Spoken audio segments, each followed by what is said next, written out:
शरणं गच्छामि धम्मं शरणं गच्छामि संघं बुद्ध धर्म की सोच विचार पर बहुत कुछ जोर दिया जाता है।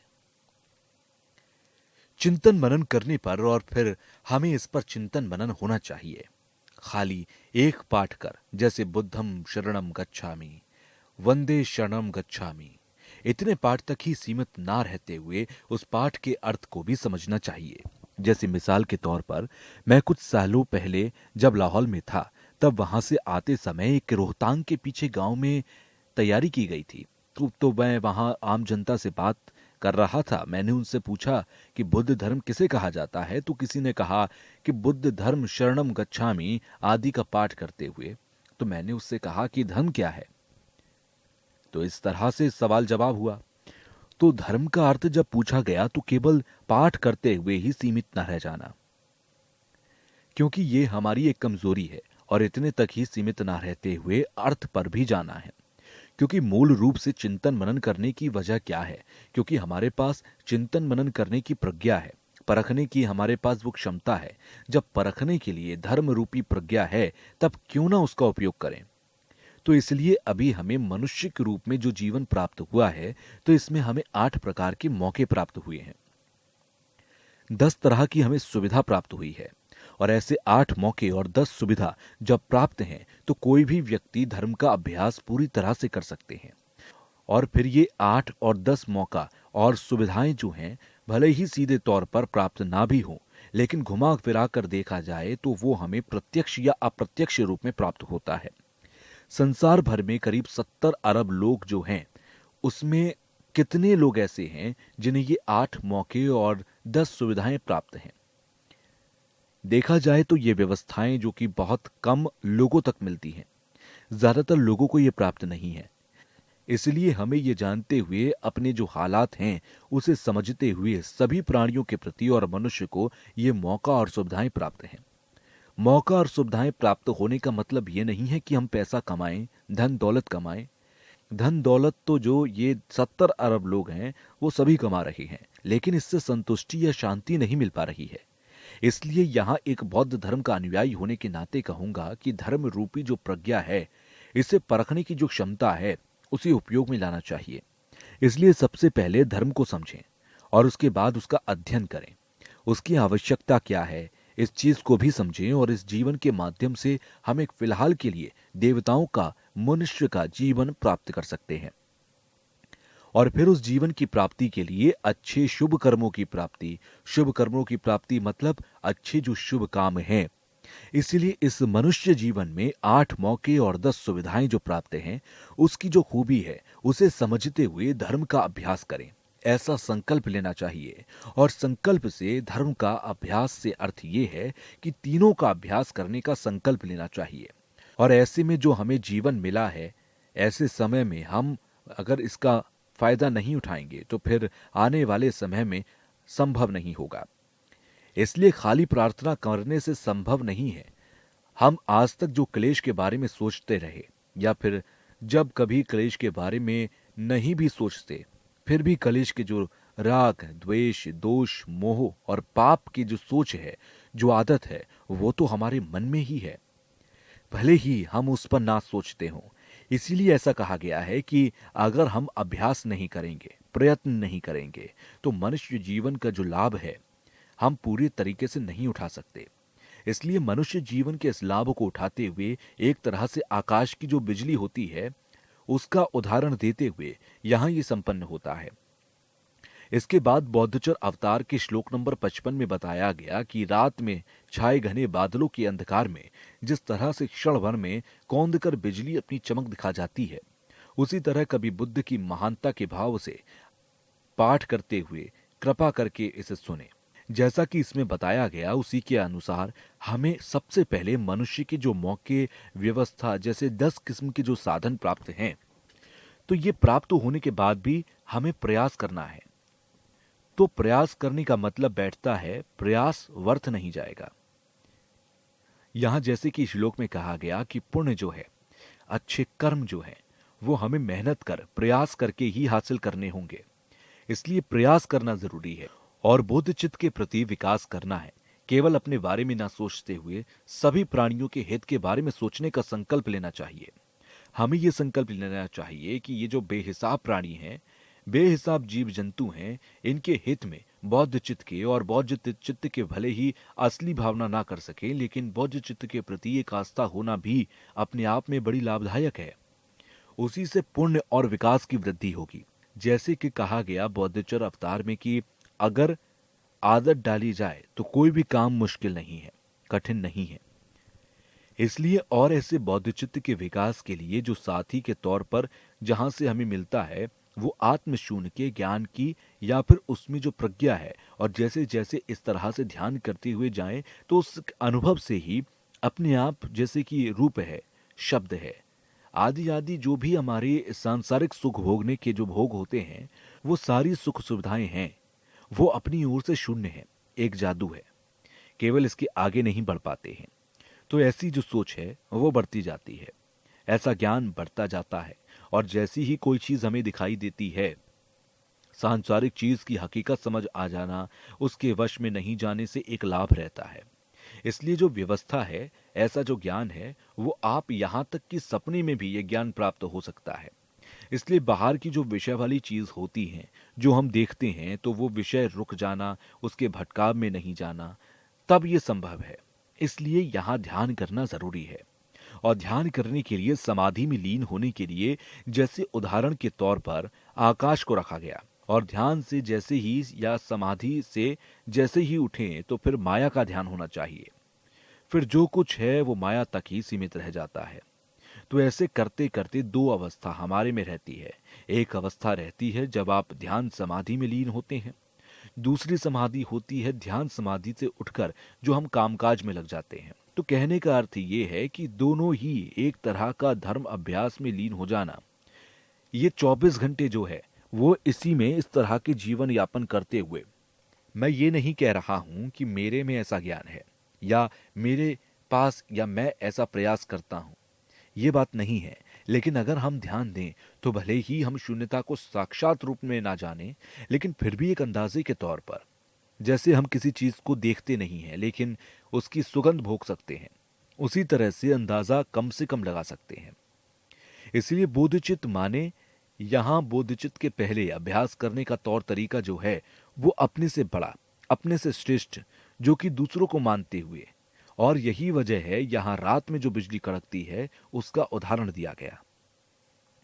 तो ऐसा जो कि जिज्ञासा होने के लिए, इच्छा या प्रयास करने की इच्छा पैदा होने के लिए, तो ऐसा जीवन प्राप्त होने के बाद हमें अपने आप को संभालने के लिए जरूरी है। और अनित्व के बारे में सोचना, जैसा कि सारा कुछ जो है वो नश्वर ही है, नाश होने वाली चीज है। ऐसी कोई भी चीज नहीं जिसका नाश ना हो, सारा कुछ नाश होने वाली चीज है। जैसे कि कुंथाजीन पुशी जी ने कहा कि एक बार जब हम ये जीवन प्राप्त करते हैं तो ऐसे समय में हमें अपने आप को उसमें अंकुश में लाना चाहिए। ये एक तरह के पुण्य की ओर आपको लेकर जाता है। इसीलिए इस पर अंकुश स्वयं को ही रखना चाहिए। इसलिए चाहे थहरबाट की बात हो या मायायान या तंत्रयान की बात हो, आदत डालना, इस पर संस्कार रखना, अपने कर्म, ये ज्यादा जरूरी है। संस्कार रखने के लिए आलसी ना हो। इसके लिए जरूरी है कि अनीति के बारे में नश्वर ही है, सारा कुछ नाश होने वाली चीजें हैं, कोई भी ऐसी चीज नहीं जो टिकाऊ हो, ऐसी कोई चीज नहीं। एक दिन सभी की मृत्यु होनी है और मृत्यु के बाद कोई भी चीज हमारे आसपास नहीं होगी। केवल धर्म के कर्म ही ऐसे हैं जो हमारे लाभ में रहेंगे। बाकी कोई वस्तु, चाहे धन हो, दौलत हो या मशहूरी हो, शोहरत हो, तो कोई भी वस्तु ऐसी नहीं जो हमारे लाभ में आए। तो इस तरह से विचारने से कम अपने आप को एक धर्म की ओर ले जाने के लिए, रास्ता दिखाने के लिए अपनी ओर ले जाते हैं। एक दिन मौत होनी है और कब मौत होगी इसका कोई ठिकाना नहीं है। इन बातों को सोचें तो ये जिज्ञासा पैदा करने के लिए फायदेमंद है। और उदाहरण के तौर पर मैं हूं यहां, जैसे गुरु है, दलाई लामा के नाम से है, और जब तक मैं जीवित हूं तब तक मेरी कोई सेवा करे, जी जान से मेरी सेवा में लगा रहे। लेकिन फिर भी जब मेरी मृत्यु होगी तो कोई मुझे बचा नहीं सकता, भले ही कोई शिष्य हो, कोई रिश्तेदार हो, कोई भी नहीं बचा सकता। भले ही जितने भी रिश्ते हैं वो जीते जी हमारे साथ रहते हैं, लेकिन मृत्यु के समय कोई भी उससे आपको नहीं बचा सकता। जीवन की जो भी धन दौलत है वो सारा कुछ किसी काम में नहीं आता, वो वहीं तक ही सीमित रह जाता है। इसलिए ये सब बातें करते हुए सांसारिक जीवन का एक सुर नहीं होता, उसकी बुनियाद नहीं होती। सांसारिक जीवन में भले ही कोई व्यवस्था हो, साधन हो, लेकिन बुनियादी नहीं है। इस वर्तमान जीवन को ही सबसे बड़ा माना जाए, बाकी आने वाले समय को अनदेखा करके देखें तो ये बहुत ही खतरे वाली बात है। तो ऐसा ना करते हुए, जैसा कि इस श्लोक में कहा गया कि रात के अंधेरे में जो बिजली गरजती है तो वो कुछ क्षण भर के लिए ही प्रकाश डाल पाते हैं। इस श्लोक में कहा गया वो वास्तविकता की बात होती है, लेकिन वहां वो वास्तविकता की बात नहीं कर रहे होते। तो हमने कुछ हालात और माहौल ऐसे बनाकर रखे हैं कि हमारी ये कमजोरी दर्शाते हैं।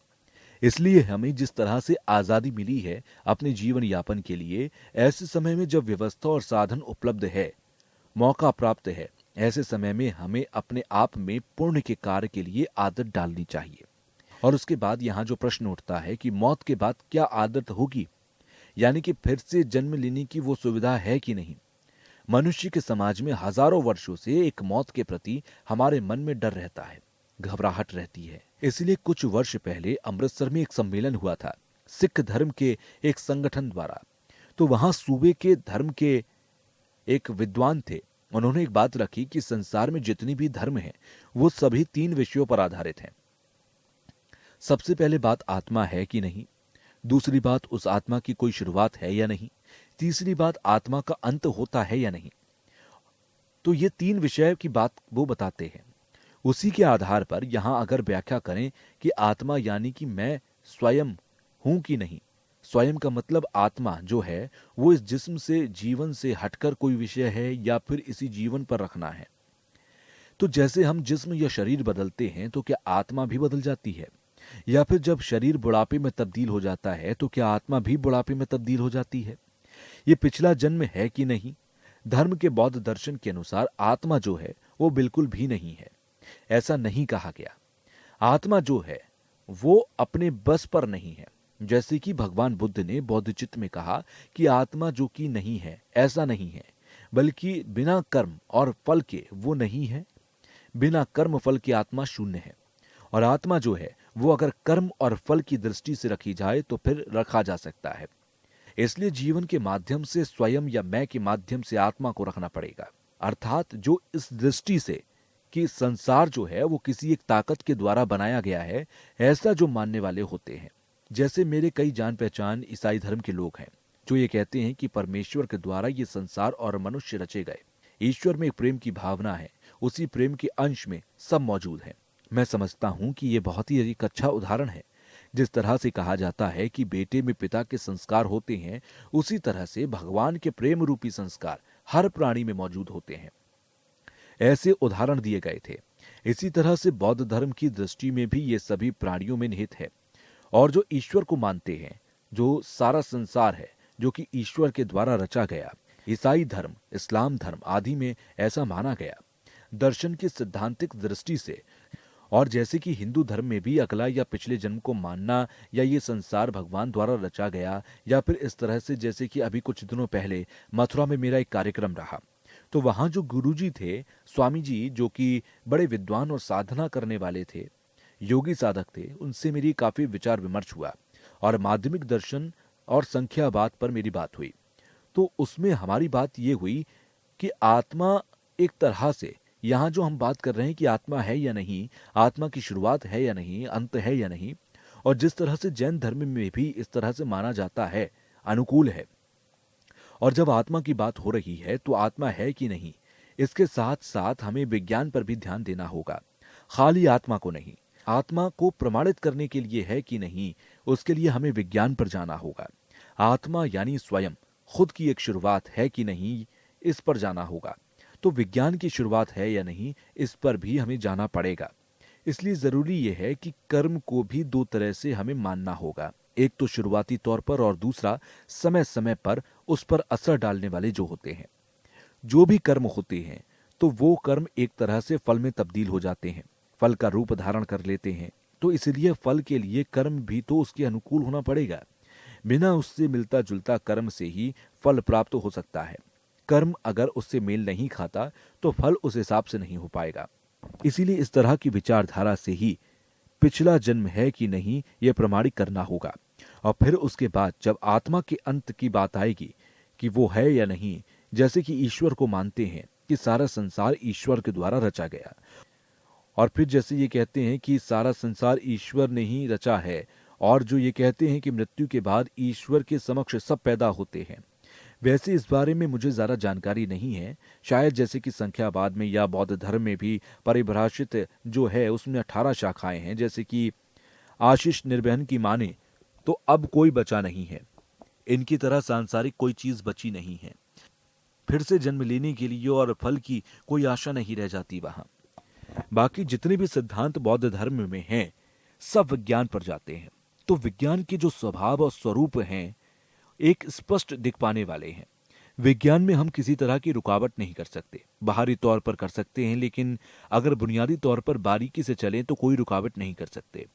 लेकिन उस सोच पर, उस विज्ञान पर कई तरह की रुकावटें होती हैं, विचार होते हैं, लेकिन अगर वास्तव में विचारों को हटाकर देखें तो कोई ऐसा विषय नहीं रहता तो उस विज्ञान को नुकसान पहुंचा सके। इसलिए इस माध्यम से धर्म दर्शन की दृष्टि से कि आत्मा की शुरुआत भी नहीं है, अंत भी नहीं है, ऐसा कहा जा सकता है। उसी तरह से यह भी कहा जाता है कि पिछला जन्म है कि नहीं, तो पिछला जन्म है, क्योंकि हमारे समक्ष पिछला जन्म याद कर पाने वाले, स्मृति कर पाने वाले कितने लोग आते हैं, तो ये अपने आप में एक प्रमाण है। मृत्यु के समय जो कि मृत्यु हो रही होती है, लेकिन उस वक्त जो विज्ञान के या उस आत्मा के मनोविज्ञान की मृत्यु नहीं हो रही होती, वो एक जीवन का अंत हो रहा होता है। तो यही बात हम जानवरों में भी देख सकते हैं। हालांकि जानवरों में शोध करने या सोच विचार करने की क्षमता नहीं है, लेकिन मनुष्य में तो इस तरह की क्षमता है, तो शोध कर सकते हैं। 1970 के आसपास की बात है, पटियाला में एक 7 साल का बच्चा था, उसको पिछला जन्म याद आ रहा था। मैं उस बच्चे से मिल भी चुका हूं, और कंबोडिया में भी एक 4 साल के बच्चे को भी अपना पिछला जन्म याद आ रहा था। और हमारे तिब्बती समाज में भी कई ऐसे लोग हैं जिनके बच्चों को पिछला जन्म याद आता है।